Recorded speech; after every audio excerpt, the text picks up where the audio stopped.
the United States is 10 years behind Europe. I mean, if you look at what's going on over there today, if we don't put a hard stop to what's going on here in our country, we're going to look just like England.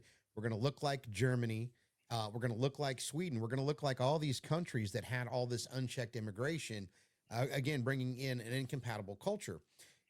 But we're going to put the brakes on it, and New York is going to help us do that because 2 plus 2 is no longer going to equal 4. The money is going to run out, and they're going to try to raise taxes, and the wealthy, the taxpayers, they're going to leave New York, and that city is going to get flooded with people coming in there for free shit. And when they Hmm. do, when they do, when the taxpayers leave and the revenue goes down, but the expenses go up, that city that's already teetering on bankruptcy is just going to go bankrupt. And when it does, there's going to be chaos.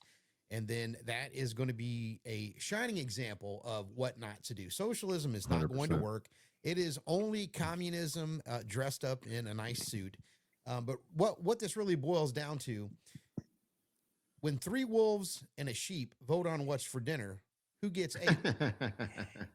The sheep. Right, right, So right. you've got a wolf in sheep's clothing out there uh, saying all these things about socialism. We're going to put all of these billionaires on notice. We're going to get all these landlords in line, and they're not going to be able to raise your rent, and we're not going to be able to do that. And this guy, he's not stupid. He's a puppet. He has been funded, and he's being puppeteered by people that really want to establish a strong foothold in this country with an incompatible culture. What a great place to start. That melting pot of New York City, full of all Mm. these immigrants that went in there and voted. 80% of young female voters voted for this guy. Thirty Why? percent of Jews did. It's, bro, I can't even. It's This just guy, like, money, how do you land 30% of the Jewish vote? Can you imagine if he tried to run for office a year after 9/11? They would have laughed his ass right out of the city. dude, Yeah. it's a case of Stockholm syndrome. Literally is a national case of Stockholm syndrome.